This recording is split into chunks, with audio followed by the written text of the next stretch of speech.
Verrà presentato a Venezia il 6 luglio. Eusebio Di Francesco, nuovo allenatore del Venezia Football Club, tornato in Serie A. Ieri è arrivata l'ufficialità della nomina.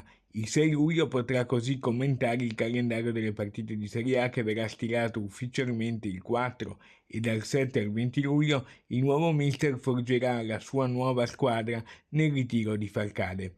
Il direttore sportivo e general manager Filippo Antonelli ha battuto la concorrenza di molte squadre importanti per averlo. Chi lo conosce bene è però anche Fabrizio Lucchesi, ex direttore generale della Roma campione d'Italia nel 2001, che commenta e lo presenta così. Ho avuto la fortuna di conoscerlo da giovane atleta, calciatore e campione, e poi io fino a campione e poi da allenatore l'ho visto iniziare i primi passi.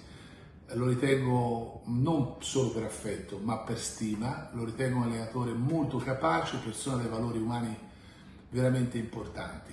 Lucchesi ha incontrato un giovanissimo Di Francesco tra le fila del settore giovanile dell'Empoli, di cui Lucchesi era direttore sportivo responsabile nel 1985, poi lo ha ritrovato nella Roma campione d'Italia da giocatore nel 2001, di cui Eusebio era un campione in campo e Lucchesi nella tolda di comando dietro la scrivania. Fu proprio l'ex dirigente giallorosso nella stagione 2010-2011 ad affidargli a Pescara la prima panchina tra i professionisti.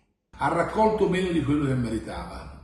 Credo che sia in credito con la fortuna e mi auguro che dia il meglio nella tua terra e nella tua Venezia. Un in bocca al lupo di cuore a lui e a tutto il suo progetto sportivo.